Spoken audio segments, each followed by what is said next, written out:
My name is Wojnicki. I'm a hydraulic engineer at the U.S. Army Corps of Engineers. In addition to being a hydraulic engineer, I also work with our dive team here. However, we're not limited to Buffalo. We go all around the world.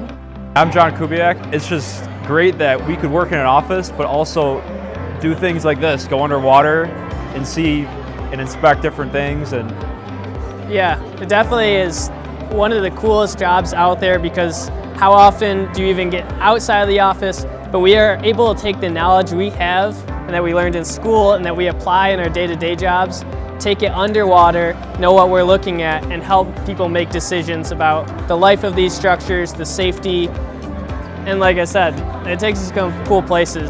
We've been to Florida together. We've already been to a lot of cool places. We've only been engineers for a couple of years, so.